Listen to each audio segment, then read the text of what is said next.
everybody, welcome back to the Way of Saints. Today we're going to talk about Saint Margaret of Scotland, and she's a patron of service to the poor.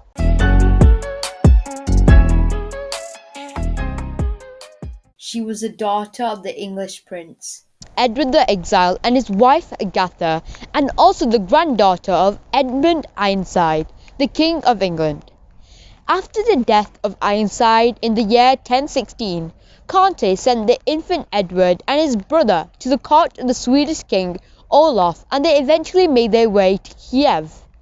The provenance of Margaret's mother Agatha is disputed, but Margaret was born in Hungary in around the year 1045.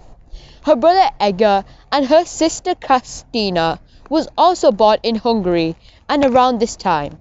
Margaret grew up in a very religious environment in the Hungarian court. Still a child, she came to England with the rest of her family when her father, Edmund the Exile, was recalled in the year 1057 as a possible successor to her great-uncle, the childless King Edward the Confessor. Whether for natural or sinister causes, her father died immediately after landing in England, and Margaret continued to reside in the English court, where her brother Edgar was considered a possible successor to the English throne. But when King Edward the Confessor died in January 1066, Harold Godwinson was selected as king, possibly because Edgar was considered too young.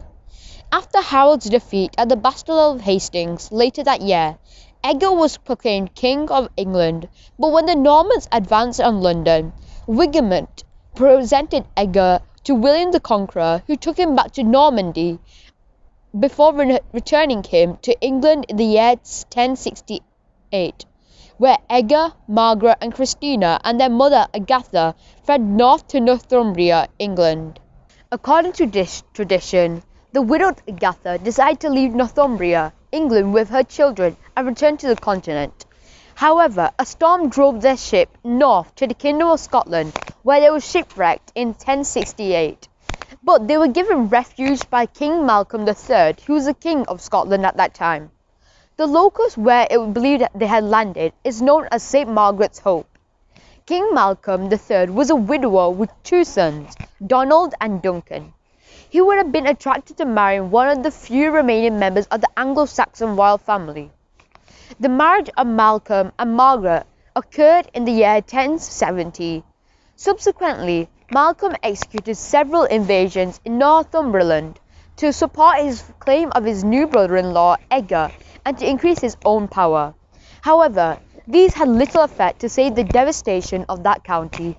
Margaret's biographer Turgot of Durham, the Bishop of St Andrews, credits her for having a civilizing influence on her husband Malcolm by reading him narratives from the Bible. Due to this, she was considered as an exemplar of the just ruler, and moreover influenced her husband and children, especially her youngest son, the future King David I of Scotland, to be a just and holy ruler. She attended to charitable works, serving orphans and the poor every day before she ate, and washed the feet of the poor in imitation of Christ. She rose at midnight every night to attend the liturgy. She successfully invited the Benedictine order to establish a monastery in Dunfermline, Fife, in the year 1072, and established the ferries at Queensferry and North Berwick to assist pilgrims journeying from the south of the Firth of Forth to St Andrews in Fife. She used a cave on the banks of the Tower Burn in Dunfermline as a place of devotion and prayer. Among other deeds, Margaret also instigated the restoration of the Iona Abbey in Scotland.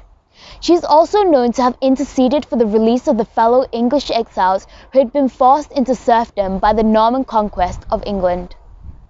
Margaret was pious privately as she was publicly. She spent most of her time in prayer, devotional reading, and classical embroidery. This apparently had a considerable effect on Malcolm, who was illiterate. He was so admired by her piety that he had her books decorated in gold and silver.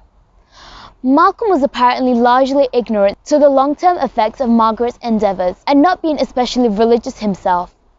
He was content for her to pursue her reform, as she declared, which was a testament to the strength and affection in their marriage. Her husband Malcolm III and her elder son Edward were killed in the Battle of Alnwick against the English on the 13th of November 1093. Her son Edgar was left with the task of informing his mother on their deaths. Margaret died on the 16th of November 1093, 3 days after the death of her husband and her eldest son. The cause of the death was reportedly said as grief. She was buried before the high altar in Dunfermline Abbey in Fife, Scotland. In the year 1250, the year of her canonization, her body and the body of her husband were exhumed and placed in a new shrine in the abbey. In the year 1560, Mary Queen of Scots had Margaret's head removed to Edinburgh Castle as a relic to assist her in childbirth. In 1597, Margaret's head ended up with the Jesuits in the Scots College, Douai, France, but was lost during the French Revolution. King Philip of Spain had offered remains of Margaret and Malcolm III transferred to the Escorial Palace in Madrid, Spain, but their present location has not been discovered.